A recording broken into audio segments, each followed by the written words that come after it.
세상에는 세상의 역사는 시작이 있고 또 끝이 있습니다. 하나님의 창조가 그 시작이고 주님이 다시 오시는 그날이 마지막 끝이 되겠죠. 어떤 종교들은 또 어떤 사람들은 여러 역사에 대한 가치관이 있지만 우리가 믿는 하나님 그리고 하나님 믿는 우리는 이런 역사 시작이 있고 마지막이 있는 이 역사를 믿습니다. 그 말은 시작부터 끝까지 쭉 이어지는 역사를 우리는 믿고 있는 것이죠. 왜냐하면 우리가 믿는 하나님이 시작부터 끝까지 쭉 일하시기 때문에 그렇습니다. 여러분 제가 말씀을 드렸는데 좀 평소 안 쓰던 말 쭉 이런 말을 쓰죠. 좀 강조하고 싶은 뜻이 있어서 그렇습니다. 여러분 하나님이 역사의 시작부터 끝까지 쭉 일하셨다고 했던 것처럼 우리 성도의 삶도 비슷한 면이 있어야 하는 겁니다. 주님을 믿는 것이 우리의 삶의 새 삶의 시작이라면 이제 주님 앞에 서는 날까지 어떻게 살아야 되느냐? 쭉 가야 되는 겁니다. 쭉 주님만 믿고 가는 겁니다. 여기저기 기웃거리지 말고 쭉 주님의 손잡고 쭉 가는 인생 되기를 축복합니다. 오늘 좀 쭉이 많아서 그러긴 하지만 하여튼 그 마음을 전하고 싶습니다. 제가 목회를 하면서 안타까울 때 물론 제 자신의 모습을 보면서도 그럴 때도 있지만 또 우리 성도들을 볼 때 참 귀한 성도가 있어요. 어떤 분은 은사도 많고 재능도 참 많아요. 그런데 이 쭉이 안 되는 겁니다. 그냥 하나님만 믿고 쭉 가면 되는데 주님만 붙들고 가면 되는데 여기 좀 기웃거리고 저기 좀 기웃거리고 이것 좀 하다가 저기 좀 하다가 그렇게 살아가는 게 너무 안타깝게 보이는 겁니다. 제 후배 중에 한 명이 있는데 참 공부를 잘했습니다. 그러니까 하나님이 그에게 귀한 지혜를 주신 거죠. 그런데 공부를 하는데 늘 가고 싶은 곳에 조금 부족했어요. 근데 저 같으면 그 조금 부족해도 그걸로 갈 만한 데가요 좋은 데예요. 대학을 예를 들어 제가 뭐 무슨 대학이라고 말하지 못하겠지만 뭐 그랬어요. 그런데 그렇게 갔다가 다니다가 이거 마음에 안 든다. 내가 원래 가고 싶은데 가야지. 그러다가 또 이렇게 했는데 또 시험을 보면 얼만큼 조금 또 부족한 거예요. 그런데 그렇게 이렇게 하다 보니까 마음에 좀 위축이 되고 그래서 내가 좀 또 다른 걸 좀 해봐야 되겠다. 그래서 이것하고 저것하고 그래서 뭐 여기저기 우리나라뿐만 아니라 해외도 여기저기를 막 다녔습니다. 근데 참 안타깝더라고요. 그런데 이 후배가 그런 인생을 살다 보니까 노래도 참 잘하고 똑똑하기도 하고 그런데 대학을 몇 살에 졸업했냐면 40이 넘어가지고 대학을 졸업했습니다. 그래서 그 후배에 대해서 이야기를 하다 보면 그거 계속하고 있냐? 아니면 또 다른 거 뭐 하냐? 이런 질문 그 친구에 대해서 이야기하다 보면 그래도 감사한 건 지금은 이제 여기저기 더 다니지 않고 이제 철든 것 같아요. 그래서 그냥 한 곳에서 뿌리 내리고 살아가게 되는데 그것만 해도 너무너무 감사한 일이지만 저보다 훨씬 재능이 있고 은사가 있는 그 친구를 보면서 그 많은 세월이 좀 아쉽다. 이런 생각을 지울 수가 없는 겁니다. 영적으로 우리가 그렇게 헤매며 살아가진 않는가? 우리 속담에 한우물 팔아 이런 이야기가 있지요. 근데 영적으로도 똑같다고 싶습니다. 우리 믿음 생활에도 주님을 믿기 시작했으면 주님이 내 인생의 해답이고 나는 이제 주님만 따라 살겠다. 그래서 주님만 쭉 따라 사는 겁니다. 그러면 그 인생에 놀라운 역사가 있는 거예요. 그런데 주님을 따라 살기로 결단했다가 또 옆에 살짝 보니까 저게 더 좋아요. 그쪽으로 또 쪼로 달려가요. 살다 보니까 이게 아닌가 보다. 그래가지고 또 주님께 다시 돌아왔어. 그러면 또 쭉 가야죠. 그런데 옆에 또 보니까 여기가 또 좀 좋아 보이는 거예요. 또 이쪽으로 갔다. 그러니까 늘 여기 갔다 저기 갔다 어려운 인생을 사는 거죠. 오늘 밤에 나오신 분들은 딱 결단할 수 있게 되기를 축복합니다. 이제부터 나는 주님만 쭉 끝까지 주님만 붙들고 살아가겠다. 주님 뜻대로 살겠다. 하나님의 역사가 있게 될 것입니다. 사실 오늘 본문은 좀 안타까운 본문입니다. 그래서 마음이 좀 불편하기도 해서 그냥 이 본문 넘어가서 그 다음 본문을 말씀을 나눌까 그러다가 그래도 하나님께서 이 본문을 통해서 우리에게 주시는 말씀이 있겠다 해서 말씀을 좀 나누려고 합니다. 우리가 지난주에 히스기야가 눈물로 기도하고 중병에서 죽을 병에서 고침을 받고 15년을 더 살게 된 이야기를 나눴습니다. 거기까지 딱 끝나고 다른 이야기가 나오면 얼마나 행복하겠습니까? 그런데 오늘 본문은 조금 안타까운 방향으로 흘러가는 것을 보게 됩니다. 근데 여러분, 하나님께서 히스기야의 눈물을 보시고 생명을 연장해 주신 것뿐만 아니라 참 많은 복을 주셨습니다. 오늘 읽었던 이 열왕기하의 말씀이 역대하에도 조금 표현이 다르게 그 이야기가 나오는데, 그 역대하에 오늘 있었던 이야기가 나오는데요. 역대하 32장에 보면 이렇게 기록되어 있습니다.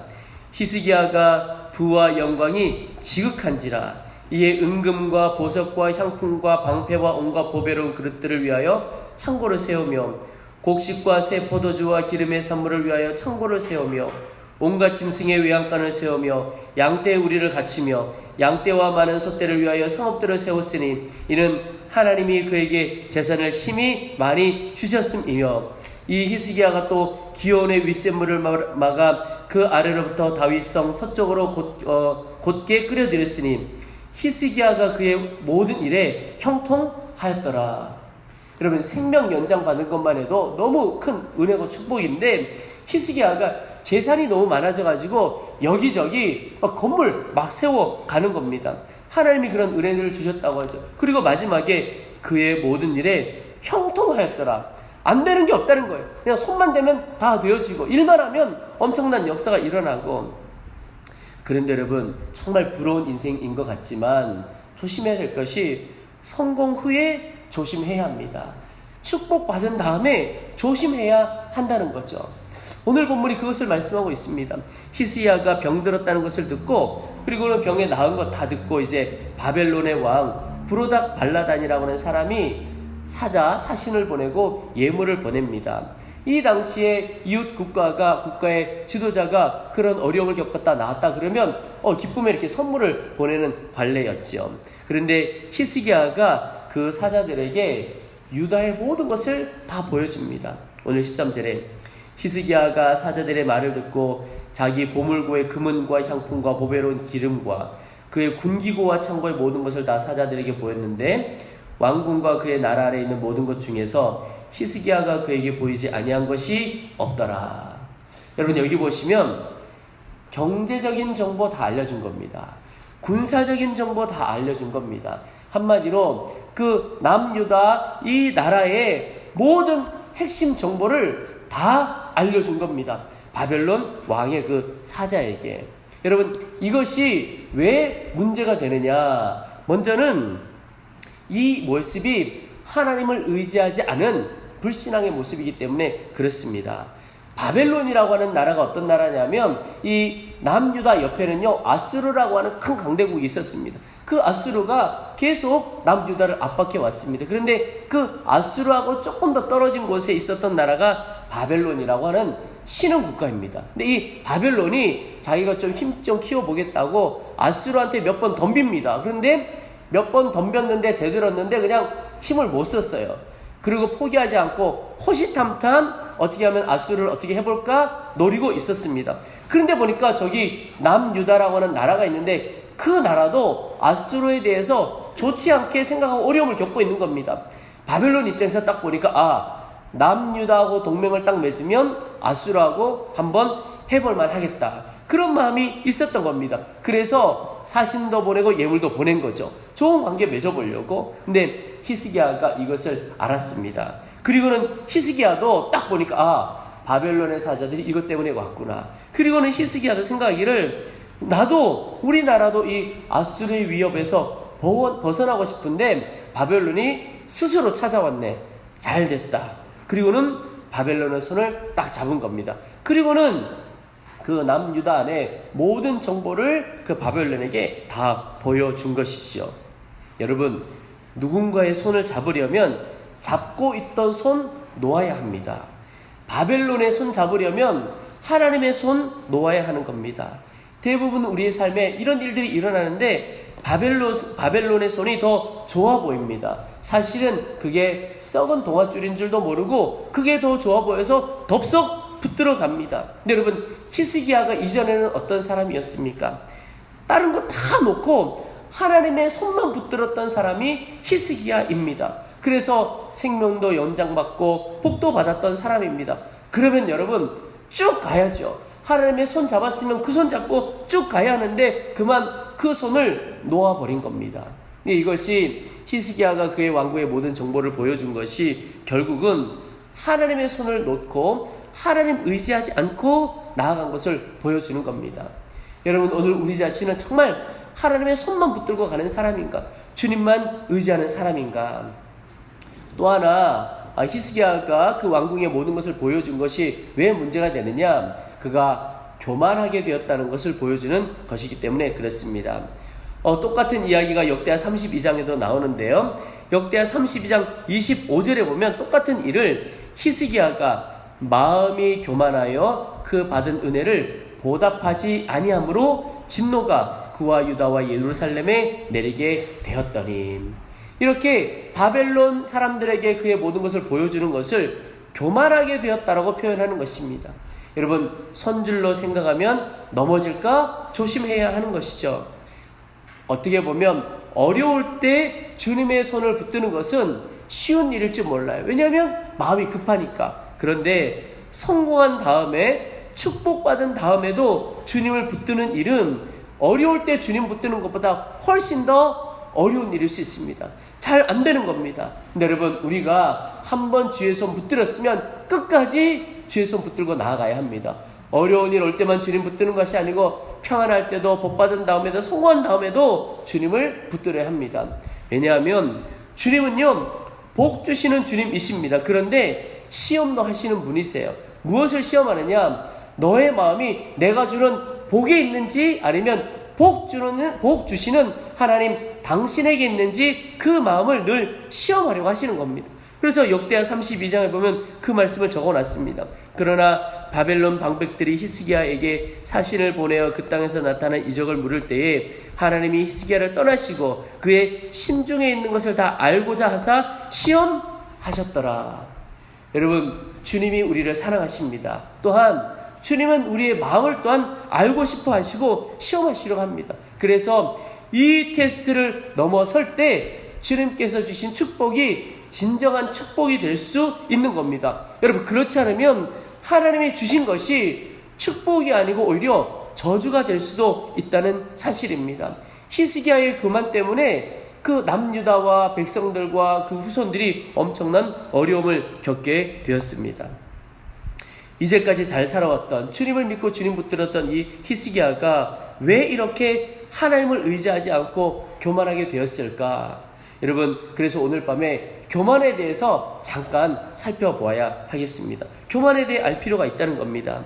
기독교 전통에 보면 교만이 얼마나 무서운 죄인가를 알려주는 것이 있는데 7가지, 죽음에 이르는 7가지 죄를 설명하고 있습니다. 전에도 한번 말씀드린 적이 있는데 그 죄를 쉽게 설명하는 문구와 함께 연결해 놓았는데, 하나는 교만, 무별 위에 보자, 시기, 녹색 눈의 괴수, 분노, 사탄의 화로, 나태, 정오의 마귀, 탐욕, 불룩 나온 올챙이 배, 탐식, 꽉 찬 배와 텅 빈 영혼, 정욕, 타는 갈증에 마시는 바닷물. 누가 적었는지 모르지만 정말 뒤에 나오는 한마디 한마디가 정확하게 이해가 됐죠. 근데 교만이 뭐냐면 무별 위에 보자, 내가 높아지고 싶다는 겁니다. 여러분, 교만이 굉장히 무서운 죄이고 이게 참 감당하기 어려운 죄인 것이, C.S. 루이스가 교만에 비하면 다른 죄들은 벼룩에 물린 자국과 같다, 이런 이야기를 했습니다. 다른 죄는 뭐 아무것도 아니라는 거예요. 그만큼 교만이 큰 죄다. 베네딕트 우리 수도원에 보면 그런 규칙이 있습니다. 날마다 하나님 앞에서 자기를 세우라, 하나님을 두려워하라, 그리고 자기를 죽이는 것으로 끝내라, 자기 말을 많이 하지 말라. 여기 하나님 앞에 자기를 세우라는 것은 나 자신을 높이라는 것이 아니고 하나님 앞에 딱 서보아야 된다, 이런 뜻이거든요. 교만이 우리 창세기부터 보면 교만 때문에 결국 인간이 타락하게 되고 어려움을 겪게 되고 인류가 고통을 겪게 되는 무서운 죄라는 것입니다. 교만이 무엇이냐? 우리 자신은 교만한 사람인가 아닌가 한번 점검해 보세요. 교만은 자기를 높이는 것이 교만입니다. 그 말은 무슨 말이냐면 실제보다 더 높이는 것이 교만이에요. 여러분, 잘생긴 사람이 나 잘생겼습니다 이러면 교만이 아닐 수 있죠. 그것도 교만인가요? 잘 모르겠지만, 그런데 실제보다 나 자신이 있는 것보다 더 높게 이야기하는 거, 이게 교만이라는 겁니다. 왜 그렇게 하죠? 다른 사람보다 나 자신을 낮게 여기고 싶어하는 마음이 강하기 때문에 그렇습니다. 제가 설교를 준비하면서 우리 성도들 중에 나는 교만할 수가 없다, 뭐 다른 사람보다 나은 것이 있어야 교만하지, 교만이라도 할 수 있는 형편이면 좋겠다, 이런 마음을 가질 수도 있겠다는 생각이 좀 들었습니다. 그러다가 말씀을 준비하다가 성경적인 교만이 무엇인지를 깨닫게 되면 내 소유나 내 지위나 이런 것에 상관없이 나도 교만할 수 있구나. 그러니까 아주 가난하게 사는 것 같고 뭔가 세상 지위를 가지고 있는 것 같지 않아도 교만할 수가 있다는 겁니다. 왜 그런가? 성경에서 보면요, 교만은 하나님을 떠나 스스로 자신과 삶의 주인으로 살아가는 태도, 그게 교만이라는 겁니다. 그러니까 하나님이 주인된 삶에서 내가 주인인 삶을 살아가려고 하는 것, 그게 교만이라는 것. 히스기야는요, 이전에 하나님 없으면 안 되는 인생이었어요. 하나님이 중심이었어요. 그런데 이제 하나님 없이 자기가 인생의 주인이 되려고 한 겁니다. 그래서 하나님께 묻지도 않고 모든 일을 행하기 시작한 것이죠. 여러분, 삶의 중심이 나 자신에게서 하나님께로 옮겨지는 것을 회심했다 또는 거듭났다 이렇게 표현을 합니다. 그런데 반대로 삶의 중심이 하나님에게서 나 자신에게로 옮겨지는 것을 타락했다 이렇게 표현하고 또 교만하게 되었다 이렇게 표현하는 것입니다. 중심이 나 자신인 겁니다. 그래서 교만이라고 하는 것은 외적인 모습으로 교만하다라고 하는 것을 판단할 것이 아니라 그 마음의 중심을 보고 알 수가 있는 겁니다. 겉으로는 굉장히 겸손한 것 같은데 마음에는 자기 자신이 주인 되어서 굳게 자리 잡고 있어요. 그러면 그 사람은 참 교만하고 강팍한 사람이라고 할 수가 있습니다. 근데 이 교만이 가지고 있는 특징이 있어요. 하나는 자기 자신을 속이는 겁니다. 무슨 말이냐면 자기가 죄인인데 스스로 죄인이라고 인정하고 생각하지 않습니다. 자기는 괜찮은 사람이라고 생각을 하는 겁니다. 이게 교만한 사람입니다. 그래서 교만한 사람은 다 실제로는 참 죄인이고 악한 사람인데 나는 괜찮은 사람이라고 생각하는 겁니다. 여러분 혹시 여기 있는 분들 중에도 나 정도면 괜찮은 사람이지, 교만한 사람일 가능성이 많습니다. 바리새인들이 누가복음에 보면 이렇게 기도하는데요, 보시면 예수님께서도 같이 비유로 말씀하신 건데, 자기를 의롭다고 믿고 다른 사람을 멸시하는 자들에게 이 비유로 말씀하시되, 두 사람이 기도하러 성전에 올라가니 하나는 바리새인이요 하나는 세리라. 바리새인은 서서 따로 기도하여 이르되, 하나님이여, 나는 다른 사람들 곧 토색, 불의, 간음을 하는 자들과 같지 아니하고 이 세리와도 같지 아니함을 감사하나이다. 나는 일에 2번씩 금식하고 또 소득의 11조를 드리나이다 하고. 바리새인들은 그렇게 생각했어요. 반면에 세리는 멀리 떨어져서 감히 눈을 들어 하늘을 쳐다보지도 못하고 다만 가슴을 치며 이르되, 하나님이여, 불쌍히 여기소서, 나는 죄인으로소이다 하였느니라. 내가 너에게 이르노니 이에 저 바리새인이 아니고 이 사람이 의롭다 하심을 받고 그의 집으로 내려갔느니라. 무릇 자기를 높이는 자는 낮아지고 자기를 낮추는 자는 높아지리라 하시니라. 여러분, 바리새인들이 딱 교만한 사람들이었는데 왜 교만하냐? 스스로는 엄청난 의인이라고 생각한 겁니다. 오늘 말씀이 예수님께서 말씀하신 것처럼 다른 죄인들과 같지 않아서 감사하고, 저 세리는 그 당시 엄청난 죄인이잖아요. 세리와 같지 않아서 감사하다는 거예요. 그래서 자기 금식하고 11조하고 이런 것 때문에 자기는 의롭다고 생각을 한 겁니다. 근데 하나님의 판단은, 하나님의 평가는 너만한 죄인이 없다, 정말 죄인이다, 이렇게 생각하는 거죠. 여러분, 하나님의 평가대로 바라보지 않게 되는 것, 이게 교만인 거예요. 죄인인데 죄인임을 인정하는 것. 우리의 소유도 마찬가지입니다. 하나님의 것인데 하나님의 것으로 인정하지 않고 내 것으로 생각하는 것. 히스기야가 자신의 궁에 있는 거 다 보여주었죠. 왜죠? 자기 거라고 생각하니까. 여러분, 하나님의 것이라고 생각하면 어떻게 하겠습니까? 주님께 물어야죠. 주님, 이거 보여줘도 되겠습니까? 근데 자기 거라고 생각하니까 마음대로 다 한 겁니다. 속이는 거죠. 고린도전서에 보면 아무도 자신을 속이지 말라, 자기 자신을 속이는 것이 교만입니다. 그래서 여러분, 교만하게 되면 분별력을 잃어버리게 됩니다. 눈이 가리워지는 거예요. 실제를 잘 보지 못하고 제대로 보지 못하게 되는 겁니다. 교만하면 또 어떤 일이 벌어지느냐? 공동체가 어려움을 겪게 됩니다. 여러분, 히스기야가 교만하게 되었을 때 어떤 일이 벌어졌느냐. 오늘 17절에 여호와의 말씀이 날이 이르리니 왕궁의 모든 것과 왕의 조상들이 오늘까지 쌓아 붙였던 것이 바벨론으로 옮긴 바 되고 하나도 남지 아니할 것이요 또 왕의 몸에서 날 아들 중에서 사로잡혀 바벨론 왕궁의 환관이 되리라 하셨나이다. 여러분, 히스기야가 중병에서 나음을 받고 하나님이 복 주셔서 아까 우리가 읽었죠. 막 건물 엄청 쌓고 엄청 넘쳐났다고 그랬잖아요. 근데 오늘 말씀 뭐냐면 그거 다 어디로 간다? 다 바벨론으로 옮겨갈 것이다. 이게 왕의 자손 중에 다 잡혀가서 환관될 것이다. 한 사람의 겸손으로 공동체가 삽니다. 그런데 한 사람의 교만으로 공동체가 무너질 수도 있습니다. 히스기야의 교만 때문에 남유다가 넘어지고 무너지고 엄청난 어려움을 겪게 되는 겁니다. 교만한 사람, 다른 사람의 말 듣지 않습니다. 권위자 인정하지 않습니다. 소통이 어려워집니다. 결국 공동체가 어려워지죠. 그래서 교만은 나 한 사람의 문제를 일으키는 것이 아니라 공동체를 엄청나게 어렵게 하는 죄가 바로 교만입니다. 그리고 이 교만은요, 다른 죄 다 없어지더라도 끝까지 남아있게 되는 죄가 교만이라고 할 수가 있습니다. 그래서 교만이 모든 죄의 뿌리라고도 할 수 있는데요, 다른 죄 다 우리의 삶에 없어지더라도 교만은 슬그머니 나타날 수가 있는 게 교만입니다. 그래서 C.S. 루이스가 스크루테이프의 편지에서 교만이 얼마나 끈질긴가 하는 것을 표현하고 있는데, 이 늙은 삼촌 악마가 조카 악마에게, 이 젊은 조카 악마에게 이제 그리스도인들을 어떻게 넘어지게 하고 예수님께로 가지 못하게 막을 건가, 이런 이야기를 하는데 이런 조언을 합니다. 신자가 겸손해지면 위기감을 갖고 긴급히 대응해야 한다. 그리고는 그 상황에서 무엇보다 그 신자가 자기가 겸손해졌다는 사실에 관심을 갖도록 유도해야 된다.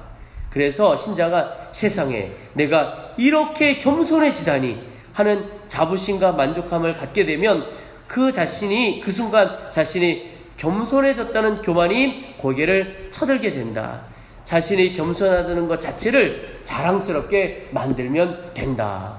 여러분, 나 참 겸손해. 이게 교만을 나타낸다는 겁니다. 정말 주님 앞에 겸손한 자는 주님, 저는 죄인입니다. 주님, 불쌍한 자입니다. 이렇게 나아가는 거지. 야, 내가 많이 겸손해졌네? 그러면 그거 자체가 교만이 슬금슬금 일어난다는 겁니다. 그래서 교만을 참 없애기가 어렵습니다. 교만 중에 최고의 교만이 있습니다. 바로 영적인 교만입니다.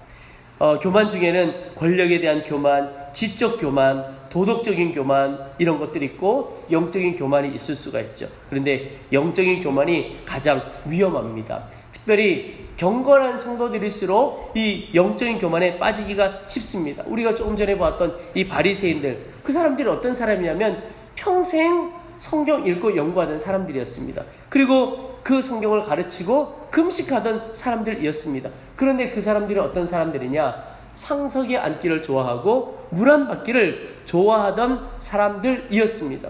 그래서 여러분, 경건의 훈련이 잘 되어 있고 아주 경건에 힘쓰는 분들일수록 내 안에 교만의 죄가 있지는 않는가 잘 살펴보아야 한다는 겁니다. 특별히 입술로도 조심해야 하는 것이, 예를 들어 기도를 많이 하는 성도가 있어요. 그래서 간증도 많아요. 그런데 그런 분이 보면, 어려움을 겪는 성도들을 보면 기도하면 되는데 이런 마음이 들잖아요. 근데 교만한 성도는 가면 어떻게 하냐면, 기도가 부족해서 그래, 기도해봐. 그러면 말은 맞지요. 그런데 그 성도가 그렇다고 기도의 자리에 나오는 게 아니거든요. 오히려 교만을 드러낼 뿐입니다. 그렇게 아주 쌩하게 얘기할 것이 아니라, 우리 같이 기도해요. 내가 기도로 도울게요. 기도하면 하나님이 역사해 주시죠. 이렇게 섬기며 나아가는 거죠. 그게 진짜 겸손한 자와 교만한 자를 보여주는 것입니다. 여러분, 오늘 이 자리에, 기도하는 자리에 오셨는데 다 교만하지 않고 겸손한 기도의 정도를 다 되시기를 축복합니다. 우리 한 사람 한 사람이 다 교만할 수 있습니다. 하나님의 뜻대로 살지 않고 내가 주인대로 가면 그게 교만한 자거든요. 근데 이 교만을, 그 끈질길 교만을 어떻게 이겨갈 수 있을까? 그게 중요한 문제죠. 먼저는 눈물의 때를 기억하는 것입니다. 히스기야가 왜 이렇게 어려움을 겪게 되었죠? 그가 죽을 병에 걸렸을 때 하나님 앞에 나가서 1대1로 눈물로 기도했던 그 때를 잊어버린 겁니다. 주님 아니면 살아갈 수 없어서 정말 날마다 눈물 없이는 살아갈 수 없어 기도할 수밖에 없었던 그 때를 잊었던 겁니다. 여러분, 오늘 우리가 눈물로 기도할 때일 수도 있고 또 이전에 하나님 앞에 눈물로 기도했었던 때가 있다면 그 눈물로 기도했던 때를 절대 잊지 않게 되시기를 바랍니다. 이스라엘 백성들이 가나안에 가서 광야에서 살아왔던 것을 잊어버렸습니다. 하나님께서 계속 강조하셨거든요. 내가 너희를 이 광야에서 어떻게 인도했고 이 광야에서 어떻게 너희를 먹였고 이 광야에서 너희를 어떻게 지켰는지 광야의 삶을 기억해라. 근데 그거 잊어버리게 되니까 가나안 땅에 들어가서 죄짓고 타락하고 교만하고 살아가게 된 겁니다.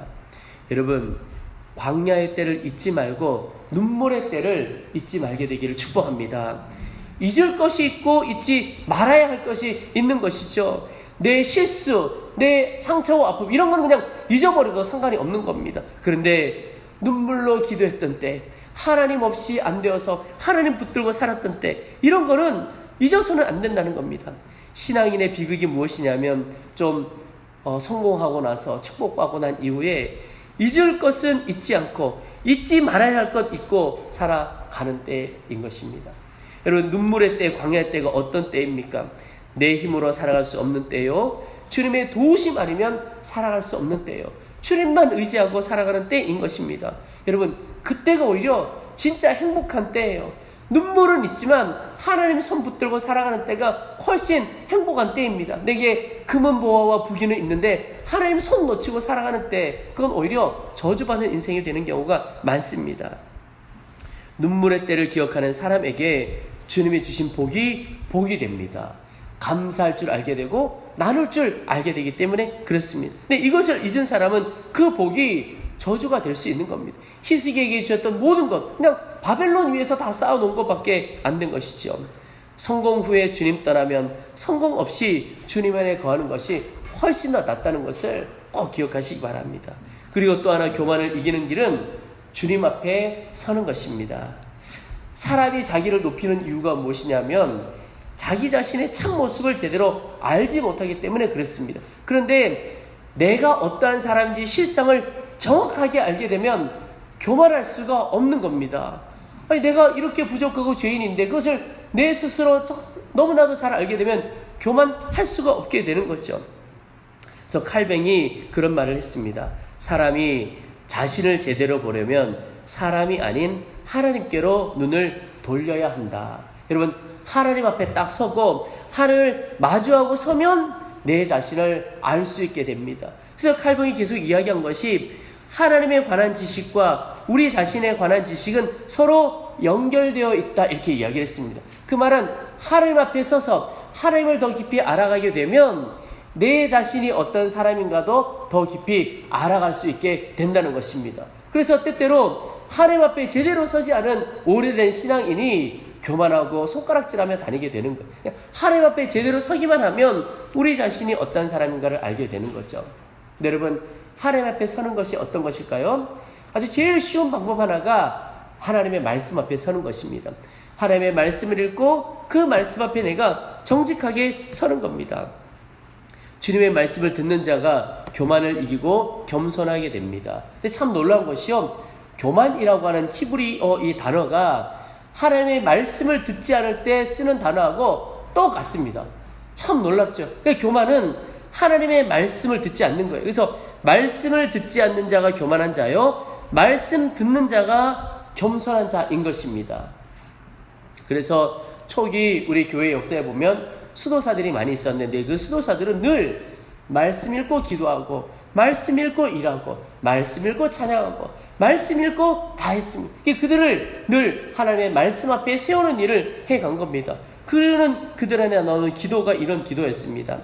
하나님의 아들 주 예수 그리스도시여, 더럽고 형편없는 저를 불쌍히 여기소서.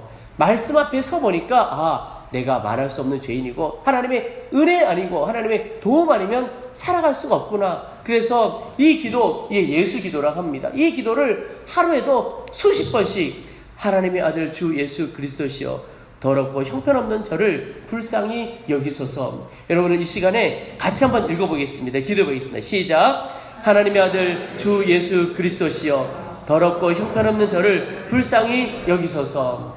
여러분, 하나님의 말씀 앞에 온전히 서서 이 기도가 내 진심의 기도가 되기를 축복합니다. 그러면 교만은 떠나가게 됩니다. 그리고 하나가 공동체 안에서 훈련 받는 것입니다. 이 수도원 안에서 훈련을 받을 때 여러 수도사들이 있습니다. 혼자 골방에 가서 수도하는 사람, 또 막 돌아다니며 수도하는 사람, 뭐 이런 사람이 있었는데, 일반적으로는 수도원장의 감독을 받고 규율을 따라서 다른 수도사들과 함께 공동 수련을 하는 그런 수도원, 이게 일반적인 수도원이 있죠. 그런데 수도원 운동의 시초라고 할 수 있는 이 베네딕트가 이런 수도원이 바람직하다고, 그래서 혼자 수도하거나 또는 돌아다니면서 수도하는 거는 그건 수도사가 아니고 훈련도 아니다, 이렇게 이야기를 했습니다. 왜 그러냐면 수도원의 질서에 따르는 공동생활이 겸손과 경건을 배우는 첫걸음이기 때문에 그렇다는 거예요. 그래서 내가 겸손을 배우고 교만을 꺾기 위해서 공동체 훈련이 필요한 겁니다. 근데 지금 우리가 다 수도원으로 갈 수 없지요. 근데 너무나 감사한 것은 이 시대에 공동체 훈련을 할 수 있는 최적의 장소가 바로 교회입니다. 우리 교회, 우리 속회, 그런 공동체가 그런 훈련을 하는 거예요. 그래서 그 공동체 생활을 하면서, 그래서 신앙생활을 하면서 자기 부인을 배우게 되고 겸손을 배우게 되는 겁니다. 여러분, 속회로만 모여도 내가 하고 싶은 말 다 할 수 없습니다. 모임만 해도 나눔을 할 때, 예를 들어 1시간 나눔을 하는데 혼자 50분 나눔을 했어요. 그럼 나머지 분들은 기도하고 집에 가야 되는 거예요. 딱 기도 제목들도 나누어야 하는데, 그럴 때 자기 부인을 배우기도 하고 또 겸손을 배우기도 하고 섬김을 배우기도 하게 되는 것이죠. 공동체 안에서 우리가 자라가게 되는 것입니다. 그래서 주님이 모여라, 교회로 모여야 한다, 그렇게 이야기를 하는 것입니다. 공동체에 뿌리 내리는 것이 영적인 성장의 길입니다. 그래서 여러분, 오늘 우리 함께 모인 우리 성도님들은 우리 교회 안에서 뿌리를 깊이 내리게 되기를 축복합니다. 때로 하나님께서 이렇게 뿌리를 쏙 뽑아서 옮겨갈 때가 있습니다. 근데 하나님께서 뽑기 전까지는 뿌리를 쫙 내려야 됩니다. 근데 하나님은 뿌리 내리라고 하는데, 주님 저쪽에도 뭔가가 있을 것 같고 이쪽에도 뭔가가 있을 것 같고, 그렇게 살아가는 인생은 물 위에 이렇게 둥둥 떠가는 그런 방황하는 인생이 됩니다. 공동체에 쫙 뿌리 내리고 살아가면 우리 안에 교만도 꺾이게 되고 겸손도 배우게 되고 우리의 영혼이 더 주 안에서 자라갈 수 있게 되는 것입니다. 예수님께서 누가복음에 무릇 자기를 높이는 자는 낮아지고 자기를 낮춘 자는 높아지리라 그랬습니다. 여러분, 이 말씀을 바꾸어 말하면 이런 뜻입니다. 하나님은 겸손한 자를 가까이 하시고 하늘에 이르게 하신다. 그리고 자기를 낮추면 하나님이 높여주십니다. 하나님의 뜻은 우리를 높이는 것이에요. 근데 우리가 낮은 자리로 갈 때 하나님이 높여주시는 거죠. 그래서 여러분, 내가 있는 그 어떤 자리에서도 낮은 자리를 찾아가 보시기 바랍니다. 섬김의 자리를 찾아가 보시기 바랍니다. 살아계신 하나님께서 우리를 높여주실 것입니다. 우리 가운데 교만은 다 떠나고 겸손함으로 주의 영광 드러내기를 주님의 이름으로 축원합니다. 우리 이제 찬양하고 기도하는 시간을 갖겠습니다. 여러분, 오직 내 안에 계신 주님만이 나의 주인이시고 주의 말씀을 따라 살아갈 때 우리는 겸손한 주의 종, 또 주께서 쓰시는 높이시는 귀한 종 될 것입니다. 우리 그 마음으로 나의 힘이 되신 여호와여, 내가 주님을 사랑합니다. 우리 찬양하고 기도하겠습니다.